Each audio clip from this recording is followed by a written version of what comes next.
Hello everyone, today we are going to discuss about the earthquake. तो आज हमने कौन सा टॉपिक लिया है? अर्थक्वेक का। I would made this video in English, but I think it would be better to make this video in vernacular language, so as to each one of us are not comfortable with English language. We are able to understand and this would be better. So आज हम इसको उर्दू में या अपनी उर्दू और हिंदी में इसकी बातचीत रखेंगे ताकि हम इसकी जिस्ट कम पहुंच सके कि ये होल जो है प्रोसेस है how this earthquake goes. पहले we will look into the topic earthquake. ये earthquake होता क्या है? As it is very much obvious. हम ये इस एक्सपीरियंस भी करते हैं कि फ्रीक्वेंटली हम देखते हैं कि हमारी इस यूटी में स्पेशली हमारे चिनाब वैली में we are experiencing frequent earthquakes. Why is it so? Have you ever thought about it? What is the process? What is the mechanisms behind all these things? So इस mechanism, there is a mechanism, एक बहुत बड़ा mechanism है which we are going to give a profound look. In this video हम उसको एक profound look देंगे कि देखेंगे कि किस तरह से ये सारा process चलता है. तो earthquake हम देखेंगे shaking of an earth surface. First, if you go with the definitions, meaning that the shaking, हमें पूरा पता है कि shaking होती है earth surface की, लेकिन how this shaking of earth is made possible, कैसे ये पॉसिबल है कि अर्थ जो है शेक करे, एक ट्रेमर करे, एक कांप, ऐसे जैसे थरथराती हुई हम कोई जिस्म है वैसे थरथराते, वैसे अर्थ जमीन भी थरथराती है. How is this possible? तो हम इस चीज को देखने की कोशिश करेंगे. तो यहाँ पे हम क्या है, ये हमने shaking of earthquake, this clear to us that shaking of earth is known as earthquake. लेकिन अब हम देखेंगे कि ये जो हमारे पास है, इससे पहले कि हम अर्थक्वेक के प्रोसेस को समझें, हमें पहले एक कंसेप्ट समझना होगा. कैसे? जैसे हम when you make any building, for that the foundation necessary, isn't this necessary, this is, ये बहुत जरूरी है कि फाउंडेशन इज देयर, उसके बाद हम एक कंक्रीट एक स्ट्रांग स्ट्रक्चर बना सकते हैं. For that we have this very diagram. इसको हम देखेंगे, ये हमारे पास stratification of earth. Stratification means हमारी अर्थ जो ये डिफरेंट लेयर से बनी हुई है, डिफरेंट लेयर्स. जैसे कि हमारे पास एक स्किन है, जैसे हमारे एक बॉडी लेंगे, स्किन है, स्किन के नीचे फ्लैश है, मसल्स एक्सेट्रा. इसी तरह से हमारे पास ये जो अर्थ है ये भी मुख्तलिफ लेयर से बनी हुई है और मुख्तलिफ कंपोजिशन से, राइट. अगर हम अपनी बॉडी की बात करें, स्किन है, इसकी कंपोजिशन अलग है, डेड सेल है, उसके नीचे हम देखें मसल्स देखें, अनदर सेल से. तो इसी तरह से जमीन भी है, इसकी भी अनदर लेयर से. ऑल्दो हम लिविंग और नॉन लिविंग को कंपेयर कर रहे हैं, बट ट्राई टू अंडरस्टैंड कि एग्जाम्पलीफाई करने का मतलब क्या है. इसी तरह से इसकी बहुत सारी लेयर बनी हुई है, right. Hope this is clear to all of us. तो इसकी हमारे पास फर्स्ट लेयर क्या है, कोर, इनर आउटर कोर होती है, लेकिन we are not going to much deep into it. तो हम ये स्ट्रक्चर नहीं पढ़ रहे हैं, हम एक जनरलाइज्ड एक व्यू लेंगे. ये हमारे पास एक कोर है, उसके बाहर मेंटल होती है और उसके बाहर क्रस्ट होती है. लेकिन क्रस्ट हमारे पास क्या है, अपर मोस्ट, जिसपे हम रेस्ट अपॉन करते हैं, वो उसको बोलते हैं हम क्रस्ट. क्रस्ट को और अपर मेंटल का ये वाला जो पार्ट है, ये वाला पार्ट, अपर वाला पार्ट और ये क्रस्ट, इतना मिला के इसको हम बोलते हैं लिथोस्फीयर, राइट. लिथोस्फीयर ये पूरा मिला के आ जाएगा. और इसी लिथोस्फीयर पे हमारे पास कौन से mountains, different valleys, plains etcetera हमें देखने को मिलते हैं. और यहाँ पे एक जो है ह्यूमन सेटलमेंट, वो इसी हमारे पास जो लिथोस्फीयर, अगर हम ब्रॉड टर्मिनोलॉजी ले तो एक लिथोस्फीयर के ऊपर से सारा कुछ परफॉर्म होता है. और इसी लिथोस्फीयर की शेकिंग की वजह से हम इस अर्थक्वेक को फील करते हैं, एक्सपीरियंस करते हैं, राइट. तो उसके बाद ये हमने देखा कि एक वेरी मच स्ट्रक्चर है. अब इसके बाद हम कहाँ जाएंगे, इस वाली डायग्राम, राइट. अब यहाँ पे हम क्या देखने की कोशिश करेंगे, we would look into how this process of this earthquake is generated, what are these waves, तो कौन सी waves responsible है और किस तरह से ये प्रोसेस चलता है. we will give a profound look. तो यहाँ पे हम देखेंगे कि ये हमारे पास एक, इसको बोलते हैं हाइपोसेंटर या फोकस. ये हाइपोसेंटर फोकस क्या चीज है, ये जैसे कि अगर हम एक इंग्लिश की एक बात करें, इंग्लिश डेफिनेशन हम देखें फोकस की क्या होता है. फोकस हम अगर if you not go by this definition of the geography की डेफिनेशन से ना जाएं, एक जनरलाइज व्यू लें, तो हमारे पास क्या है, एक anything where we focus upon, एक ऐसा पॉइंट वेयर वी फोकस, जहाँ पे हम फोकस करते हैं irrespective of the surrounding, doesn't matter what is happening in the surrounding, उस पार्टिकुलर चीज पे हम फोकस करेंगे, क्योंकि वो हमारे पास कोई रेलिवेंट पार्टिकुलर इंपॉर्टेंस रखती होगी, तो इसलिए हम उस चीज को फोकस करते हैं पार्टिकुलर डायरेक्शन, वो हमें वहां पे फोकस बन. यहाँ पे किस चीज का फोकस है, यहाँ पे भी फोकस है, लेकिन यहाँ पे किस किस्म का फोकस है, यहाँ पे हमारे पास फोकस है जनरेशन ऑफ वेव्स, एनर्जी, जिसको हम बोलेंगे एनर्जी वहां से जनरेट होती है. वो एनर्जी डिफरेंट वेव्स की शक्ल में जनरेट होती है और जिसकी वजह से हमें शेकिंग है. यहाँ से ये पॉइंट, ये interior of the earth, earth के अंदर, ये हमने अभी जो स्ट्रक्चर देखा है सारा अंदर हो रहा है. इस अर्थ के अंदर जहां से जो वेव्स है, जो सिस्मिक वेव्स, इनको सिस्मिक वेव्स बोलते हैं, जो अर्थक्वेक जिसे हमें फील होता है, ये यहाँ जहां से वो निकलता है, उस पॉइंट को हम बोलते हैं hypocentria focus. Is it clear to all of us? Hope it is clear to all of us. तो यहाँ इसको बोलते हैं hypocentria focus. अभी मैं बताऊंगा कि इसको why we call it hypocentria. और इसके ऊपर, ठीक ऊपर, राइट, यहाँ पे अनदर पॉइंट है, ये अर्थ सरफेस जो अभी तभी मैंने आपको ये बताया था पहले स्ट्रक्चर, ये जो लिथोस्फीयर है या क्रस्ट हम बात करते हैं, यहाँ पे इस पे जो पहला पॉइंट, एक ऐसा एरिया, एक ऐसी जगह इस पे जहाँ पे ये जो ओरिजिनेट यहाँ से वेव हुई, सिस्मिक वेव्स, सबसे पहले हमें महसूस हो, हमें फील हो, that point is called epicentre. अब डिफरेंस क्या है एपिसेंटर और हाइपोसेंटर या फोकस में? एपिसेंटर और फोकस में ये डिफरेंस है, focus interior of the earth, earth के अंदर है, लेकिन एपिसेंटर अर्थ के ऊपर है। फोकस को हम एक्सपीरियंस नहीं करते हैं, लेकिन एपिसेंटर जो वहां पे एरिया बनता है, वहां पे हम ये जो अर्थक्वेक है, इसकी जो सिस्मिक एक्टिविटी है, इसको फील करते हैं। This is the difference. अब हम hypocentre, why we call it hypocentre? Because epi means above, ये एक ऊपर सरफेस पे, इसको एपिसेंटर, एंड किसी के नीचे जब हो तो उसको कहते हैं नीचे, below, and that's why below means hypo means below. This is hypocentre, right? This is the another name. Okay. Now this whole process goes. This was the depiction of the generation of this earthquake. That how this earthquake is generated. Now what we understood, हमने देखा कि यहाँ पे जो है एक focus बन गया। वहां पे भी हमने देखा कि अभी जो मैंने एग्जाम्पलीफाई किया था इसको, कि हमने किसी चीज पे देखा, आंख उसमें इन्वॉल्वमेंट, हमारी कंसंट्रेशन है, सारा कुछ ब्रेन इन्वॉल्व है, तो हमने किसी चीज पे कंसंट्रेट किया। लेकिन what is the mechanism behind this, what are the process, what are the disturbance? तो कौन सी ऐसी डिस्टर्बेंस, कौन सा एक प्रोसेस है, कौन सी एक ऐसा फैक्टर है जो इसको कंपेल करता है, which make it compel to become as a focus और एज एन एपिसेंटर, हाइपोसेंटर। तो ये हाइपोसेंटर फोकस किसकी वजह से बनता है, उस चीज को हम देखने की कोशिश करेंगे। No we will go here, फिर उसके बाद हम देखेंगे डिफरेंट वेव्स। यहाँ पे हमारे पास एक plate tectonic theory, plate tectonic theory किसने दी थी? एल्फ्रेड वैगनर, एक साइंटिस्ट था, उन्होंने ये थ्योरी दी थी कि इन्हें बताया था कि प्लेट टेक्टोनिक, प्लेट हमारे पास, इन्हें बताया कि जो हमारे पास जो है लिथोस्फीयर, जो हमने अभी स्ट्रक्चर देखा, ये लिथोस्फीयर डिफरेंट स्लैब से बना हुआ है। ये स्लैब हम किस चीज को बोलेंगे?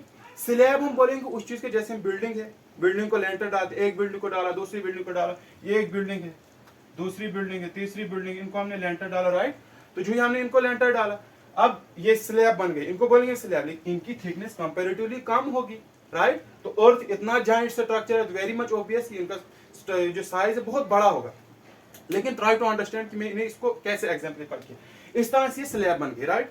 तो ये हम इसको क्या देखें, स्लैब, राइट? ये हमारे पास स्लैब बन गई। इनने क्या बताया, ये जो प्लेट टेक्टोनिक थ्योरी है, although it is to incline toward, हमारे पास ये जो हमारे पास फॉर्मेशन ऑफ कंटिनेंट्स हुई है, जहां पे ये बताता है कि एक बहुत बड़ा लैंड मास था, पेंजिया था, वो सिरोन था, एक बहुत बड़ी water body Panthalassa. That is not our topic, we are not going into that. किसी और वीडियो हम देखने की कोशिश करेंगे, बट हियर वहां से कहीं रेफरेंस हमें मिलता है कि this earthquake is somewhere generated by this activities as well. तो इस एक्टिविटी के द्वारा भी अर्थक्वेक जनरेट होती है, सिस्मिक एक्टिविटी जो हमारे पास पाई जाती है अर्थ में। तो यहाँ पे उन्होंने क्या बताया कि उन्होंने बताया कि ये जो है लिथोस्फीयर, ये स्लैब से बना हुआ है। ये हमें देखते हैं, एक ही स्ट्रक्चर हमें दिखता है, लेकिन इंटरनली एक सेक्शन से बना हुआ है। सेक्शंस मतलब जैसे बिल्डिंग से डिफरेंट, मतलब उनका जब लेंटर डालेंगे, एक का अलग होगा, दूसरी का अलग होगा, तीसरी वो सेपरेट होंगी। उसी तरह इन्होंने बताया ये जो लिथोस्फीयर डिफरेंट स्लैब से बना हुआ, डिफरेंट सेक्शन से बना हुआ है, और वो स्लैब हमारे पास क्या है, उनकी मूवमेंट होती है। उन मूवमेंट की वजह से एनर्जी जनरेट होती है, जब वो कोलाइड करते हैं एनर्जी जनरेट होगी और हमें सिस्मिक एक्टिविटी जो हमें देखने को मिलती है। प्लेट टेक्टोनिक इन्हें बताया, इस थ्योरी के मुताबिक हमारे पास तीन किस्म की मूवमेंट होती है। ये जो हमारे पास स्लैब अभी देखा, लिथोस्फेरिक स्लैब, तीन किस्म की मूवमेंट होती है। Number 1 convergent, number 2 divergent, and number 3 transform movement, right? ये जो कन्वर्जेंट मूवमेंट है, अब हम लिटरल मीनिंग पे जाएंगे। What does this convergent means? If you go by the definition of English, convergent means to come close. जब हम किसी भी, जब दो चीजें क्लोज आ जाए उनको बोलते हैं कन्वर्जेंट, राइट? यहाँ पे हम क्लोज के, ये जो हमारे पास ये स्लैब्स, ये एक दूसरे के नजदीक आ रहे हैं। जब ये नजदीक आ रहे, ये आपस में कोलाइड करेंगे। मानो इसमें जो हमारे पास है हैवियर और लाइट का कंसेप्ट है, we are not going there. अब प्लेट, जब हम प्लेट टेक्टोनिक को किसी और वीडियो में डिस्कस करेंगे, वो हैवियर और लाइट का कंसेप्ट लेंगे, लेकिन अभी आवर टॉपिक का कंसर्न इज नॉट दैट कि प्लेट टेक्टोनिक, लेकिन हम इतना क्लू लेंगे कि किस तरह से ये एक काज बनता है इस फोकस, इस हाइपोसेंटर को जनरेट करने का। यहाँ पे जब ये आपस में ऐसे क्लोज आ जाएंगे, कोलाइड करेंगे, एक ऊपर राइज करेगी, एक सबडक्ट करेगी, राइट? और इस तरह से इससे जो हमारे पास different land form different structure create होते हैं वो भी हम दूसरी वीडियो में देखने की कोशिश करेंगे। अभी हम क्या देखेंगे, जब कोई दो चीजें कोलाइड करती है तो उनकी जो है हमारे पास वहां पे क्या एनर्जी जनरेट होगी और वहां पे क्या होगा, मूवमेंट होगी। वहां पे हमारे पास जो है क्या वो हिलेगी नहीं, क्या उसकी शेकिंग नहीं होगी, बिल्कुल डेफिनेटली शेकिंग होगी। यहाँ पे शेक करेगा, राइट। जब इसकी शेकिंग होगी ये एक रेस्पॉन्सिबिलिटी हमारे पास hyper centre of focus create होगा, राइट। दूसरा हमारे पास है डाइवर्जेंट। अब यहाँ पे कन्वर्जेंट है, ये कन्वर्ज आ रहा है। डाइवर्जेंट का literal meaning means to go away, एक दूसरे से दूर जाना। यहाँ पे जब ये इस डायरेक्शन में जाएगी और ये इस डायरेक्शन में जाएगी, इसका मतलब यहाँ से हमारे पास क्या बीच में क्रिएट होगा, एक फॉल्ट क्रिएट होगा, राइट। फॉल्ट क्रिएट होगा और जब एक दूसरे से दूर जाएंगे फॉल्ट क्रिएट होगा। फॉल्ट क्रिएट होने से हमारे पास वॉल्केनिक एक्टिविटीज एक्टिव हो जाएंगी और वहां पे भी हमारे पास एक रेस्पॉन्सिबल है, किसके के लिए रेस्पॉन्सिबल है, ये जो सिस्मिक एक्टिविटीज अर्थ की, ये जो हाइपोसेंट्रिक फोकस है इसको जनरेट करने के लिए रेस्पॉन्सिबल है। थर्ड हमारे पास क्या, ट्रांसफॉर्म मूवमेंट। ये ट्रांसफॉर्म मूवमेंट क्या हमारे पास होती है, जैसे कि पैरेलल, ये एक दूसरे के पैरेलल चलती है इस तरह से, राइट। जब एक दूसरे के पैरेलल चलेंगे तो इसका मतलब यहाँ पे अर्थक्वेक होने की बहुत कम पॉसिबिलिटी होगी, लेकिन माइनर भी होंगी। यहाँ पे भी होंगे लेकिन यहाँ पे कन्वर्जन में सबसे ज्यादा होंगे, उसके बाद डाइवर्जन कंपैरेटिवली कम होंगे, उसके बाद ट्रांसफॉर्म हम देखें तो वहां पे भी हमारे पास क्या होगा कि बहुत कम पॉसिबिलिटी है कि यहाँ पे जो अर्थक्वेक हो, क्योंकि यहाँ पर पास पैरेलल मूवमेंट जो है प्लेट्स की वो पैरेलल चल रही है, right. Hope it is clear till this point, it is clear to all of us, तभी हम यहाँ पे आगे समझ सकेंगे। दूसरी हमारे पास है sea floor spreading theory. Sea floor spreading theory Harry H Hess ने दी थी। इस sea floor spreading theory, sea floor क्या हमारे पास है, जो हमने सी देखे समंदर से, ओशन से बड़े बड़े वाटर बॉडीज हमारे पास पाई जाती, इनके नीचे भी क्या है, इनके नीचे भी हमारे पास जो है ये अर्थ क्रस्ट है, क्रस्ट वहां पे पाई जाती है, तभी जो है अर्थ क्रस्ट उसी के ऊपर वाटर रन ऑफ कर रहा है, राइट। तो ये जो हमारे पास इस तरह से जो स्ट्रक्चर हम देखने की कोशिश करें, ये हमारे पास है लिथोस्फीयर। उसके बाद अगर हम इसको हम देखें, ये हमारे पास ओशनिक फ्लोर आ जाएगा, राइट। ये जब ओशनिक फ्लोर यहाँ पे, इसका मतलब यहाँ पे भी लैंड सरफेस है, लैंड सरफेस है, तो यहाँ पे भी हमारे पास कंपैरेटिवली अगर हम ये देखें कि ये हमारे पास अर्थ सरफेस है, राइट। ये लिथोस्फीयर ये अर्थ सरफेस है। यहाँ पे इस स्लैब की, यहाँ पे भी ये स्लैब है, इसकी थिकनेस मोर होगी कंपैरेटिवली से, यहाँ पे ये थिन होगी, राइट।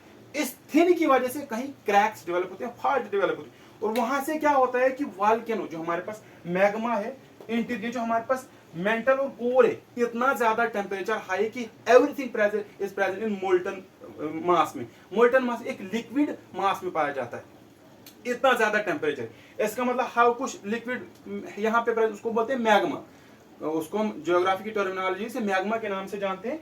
और वो मैग्मा क्या होता है कि इस लाइट यहाँ से जो क्रैक डेवलप हो गए, इससे इरप्ट होके ऊपर आ जाएगा सी फ्लोर पे, यहाँ पे आ जाएगा। यहाँ तो वाटर है अभी, लेकिन यहाँ पे क्या होगा कि नीचे से यहाँ पे जो है अनदर ये मैग्मा आ जाएगा और हमारे पास अनदर लेयर डेवलप होगी यहाँ पे। तो इससे क्या सी फ्लोर स्प्रेडिंग थ्योरी हम इसलिए बोलते हैं हम इसको, ताकि यहाँ पे हमारे पास कहते हैं कि फ्लोर जो स्प्रेड करता है, न्यू फॉर्मेशन हो रही है, नए हमारे पास मैग्मा आ रहा है, नए डिफरेंट किस्म के landforms are created there. Again we will not see these different types of what are these different sort of these जो हमारे पास ये बनते हैं स्ट्रक्चर्स बनते हैं, we will not go into that. हम ये देखेंगे कि किस तरह से ये जो इरप्ट होता है, यहाँ पे भी इन वॉल्केनिक एक्टिविटीज की वजह से हमारे पास ये सी फ्लोर स्प्रेडिंग थ्योरी ये बताती है कि ये जो सिस्मिक एक्टिविटीज वहां पे पाई जाती है, राइट। It is clear. दो थ्योरी हमने देखी, plate tectonic theory and sea floor spreading theory, how they are responsible for creating this hypocentre और फोकस, सिस्मिक एक्टिविटीज कैसे जनरेट होती है, ये हमें अभी तक देखा। उसके बाद हम देखेंगे कि अनदर काजेस हमारे पास क्या है। वॉल्केनिक एक्टिविटी जो हमने अभी देखा, सी फ्लोर स्प्रेडिंग हमने देखा कि क्रैक डेवलप हो गया, यहाँ पे जो क्रैक डेवलप हो गया, मैग्मा फोर्सफुली इरप्ट हो गया और वहां पे हमारे पास क्या हो गया, शेकिंग ऑफ अर्थक्वेक हमने महसूस की। ये हमने देखा एक volcanic activities, right. Hope it is clear to all of us, is it, या it's definitely. Now tectonic activities हम देखेंगे, जो हमने अभी यहाँ पे हमने देखा प्लेट टेक्टोनिक थ्योरी, जो एल्फ्रेड वैगनर ने थ्योरी दी, उनने यही बताया कि जो टेक्टोनिक एक्टिविटीज है, इसकी वजह से जो कन्वर्जेंट डाइवर्जेंट ट्रांसफॉर्म मूवमेंट होती है, इसकी वजह से हमारे पास हाइपोसेंट्रिक फोकस की क्रिएशन होती है और सिस्मिक वेव जनरेट होती है और हम इस चीज को फील करते हैं। फॉल्टिंग जो हमने यहाँ पे देखा कि फॉल्ट, एक क्रैक डेवलप होकर मैग्मा इरप्ट होकर हम इस चीज का महसूस, हम ये अर्थक्वेक महसूस हो गया। उसके बाद हम anthropogenic factor, anthro means man made. जब यहाँ पे हमारे पास एक पॉइंट टू बी नोटेड कि ह्यूमन भी रिस्पॉन्सिबल है कहीं ना कहीं अर्थक्वेक के लिए।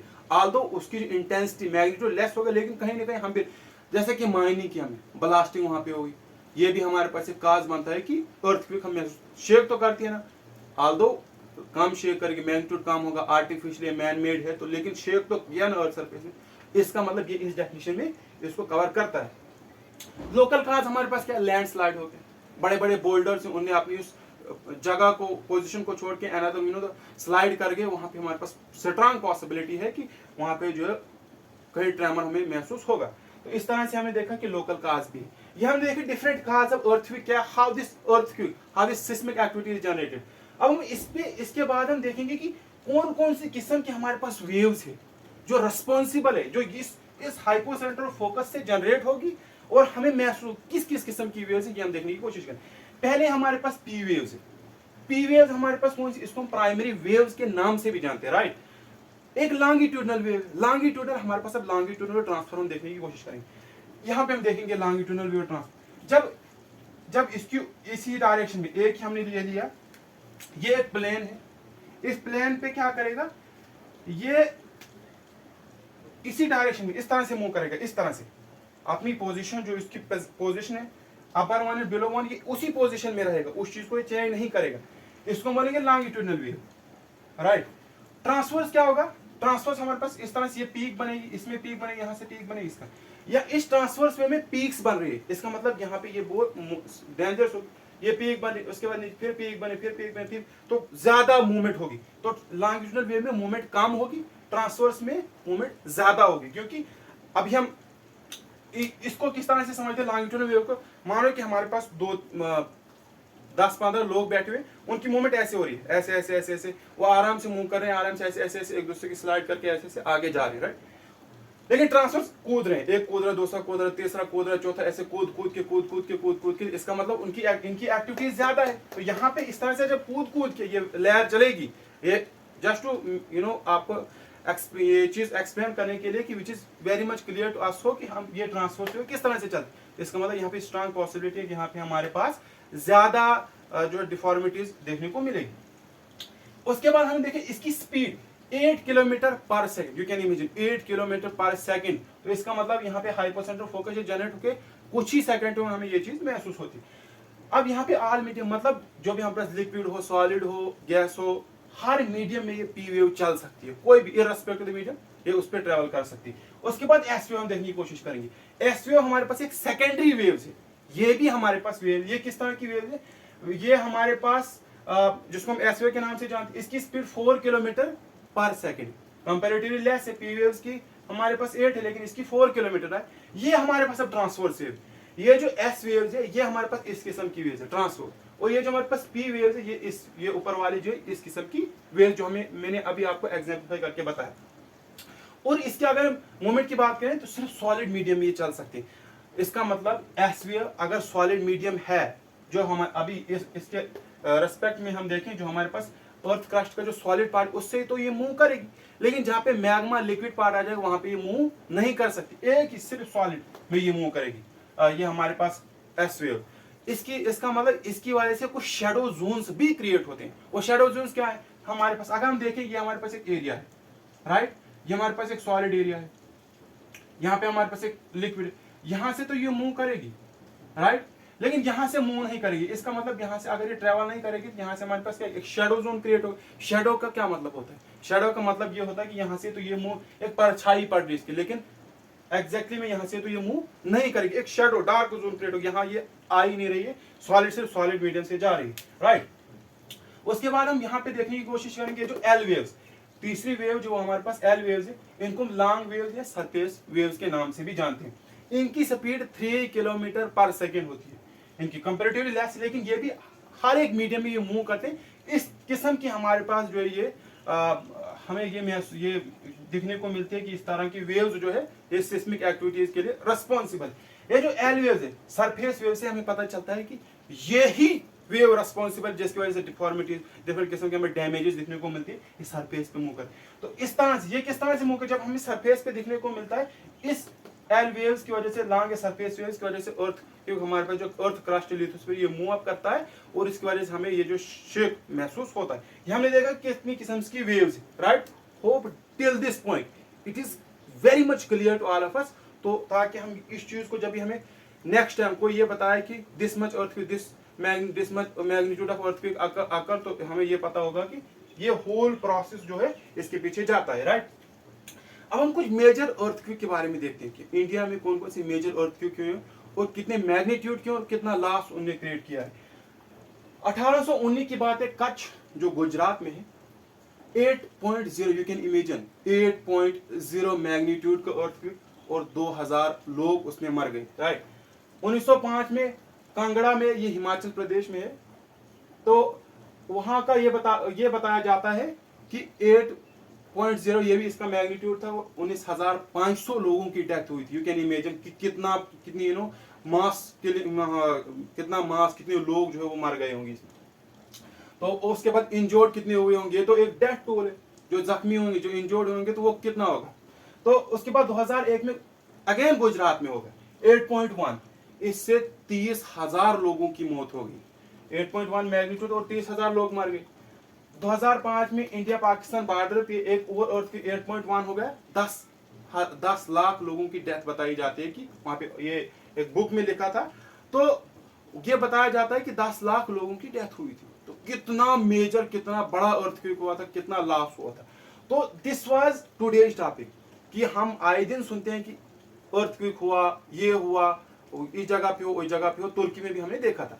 ये हमें, जब हमें अर्थक्वेक कोई बताए, whenever we come across this term, it must make us imagine that, it must make us imagine कि इस तरह से प्रोसेस हुआ होगा। This is the whole process which goes behind the earthquake। तो जो अर्थ की शेकिंग है इस प्रोसेस से चलती होगी। इसके अलावा भी हमारे पास कुछ main concept, but this is the soul में, this is the gist of this earthquake. किस तरह से जो अर्थक्वेक होता है, कौन कौन सी वेव्स रेस्पॉन्सिबल है, क्या क्या हमारे पास जो है फैक्टर्स रेस्पॉन्सिबल है इस चीज को, हाइपोसेंटर या फोकस को क्रिएट करने। मोर प्रिसाइसली हम देखेंगे एक अम्ब्रेला टर्म अर्थक्वेक को काज करने में एक क्रूशियल रोल अदा करते हैं।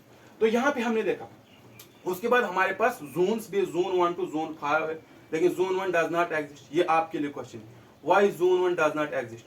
जोन 1 तो एग्जिस्ट नहीं करता। जोन 5 हमारी अगर हम अपनी यूटी की बात करें, जम्मू एंड कश्मीर की, तो कश्मीर डिवीजन और उसके साथ कुछ डोडा डिस्ट्रिक्ट, किश्तवाड़ वगैरह, ये जोन 5 में मोस्ट एक्टिव जोन पाया जाता है। इसके पीछे अनदर रीजन, यहाँ पे क्यों ज्यादा होते हैं, वो किसी दूसरी वीडियो में बताएंगे। वो भी एक बड़ा प्रोसेस है, किस तरह से वो जा रहा है देखेंगे। लेकिन ये जोन 5 में आता है, ये एक्टिविटी इज रिस्पॉन्सिबल, और इस तरह से होल दिस प्रोसेस गोज।